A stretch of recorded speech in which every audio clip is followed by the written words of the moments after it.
चर्चा चली, अरे ऐसी चर्चा चली और बेटा से बढ़ के है घर में लाली।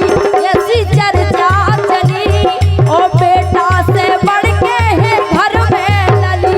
ऐसी चर्चा चली और बेटा से बढ़ के है घर में लाली।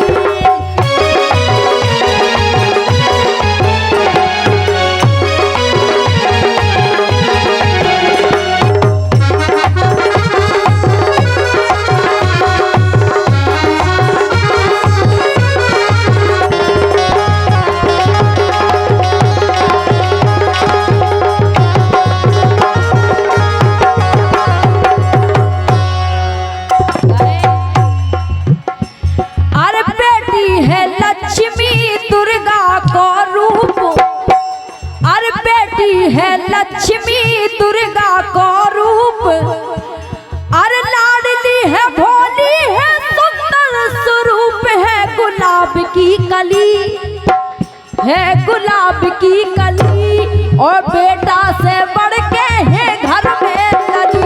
ऐसी चर्चा चली और बेटा से बढ़ के है घर में लली।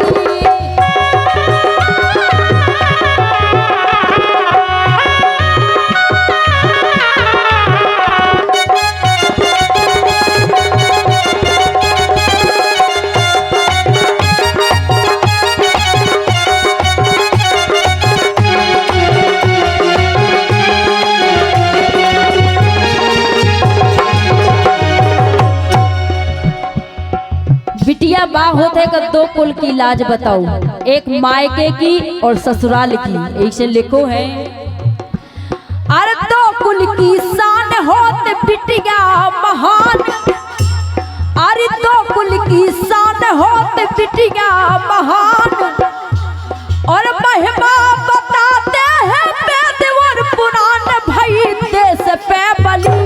जैसे दुर्गावती लक्ष्मीबाई ये देश पे कुर्बान हो गई लड़ते लड़ते। अरे दो कुल की शान होत बिटिया महान, अरे महिमा बताते और वेद और पुराण भई देश पे बली। ऐसी चर्चा चली और बेटा से बढ़ के है घर में लली।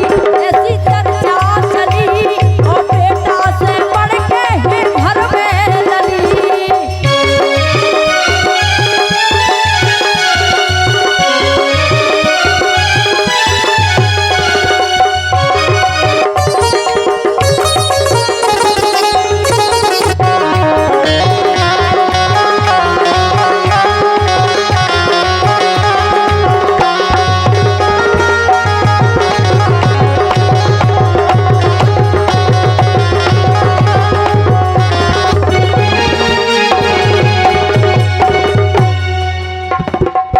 परिवार में बिटिया को जन्म हो जाए वो परिवार की खुशहाली भी अलग हो जात के नहीं। ऐसे अरे जन्म लेते बेटी, अरे जन्म लेते बेटी के होवे सुख चैन और भाग्य की विधाता है ईश्वर की देन। चले प्रेम की गली, चले प्रेम की गली और बेटा से बढ़ के है घर में लली।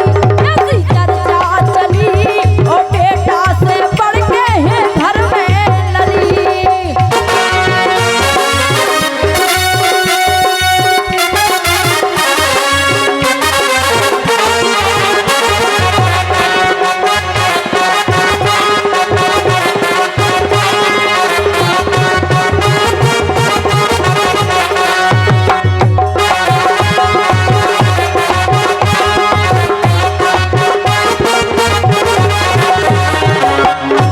ऐसे तो लिखो है अग्रवाल जी ने, अरे देवी को मानो जो सब हो सुझाव, अरे देवी को मानो जो सब हो सुझाव, अरे बेटी पढ़ाओ और बेटी बचाओ इमें सबकी भली, इमें सबकी भली और बेटा से बढ़ के है घर में लली। ऐसी चर्चा चली और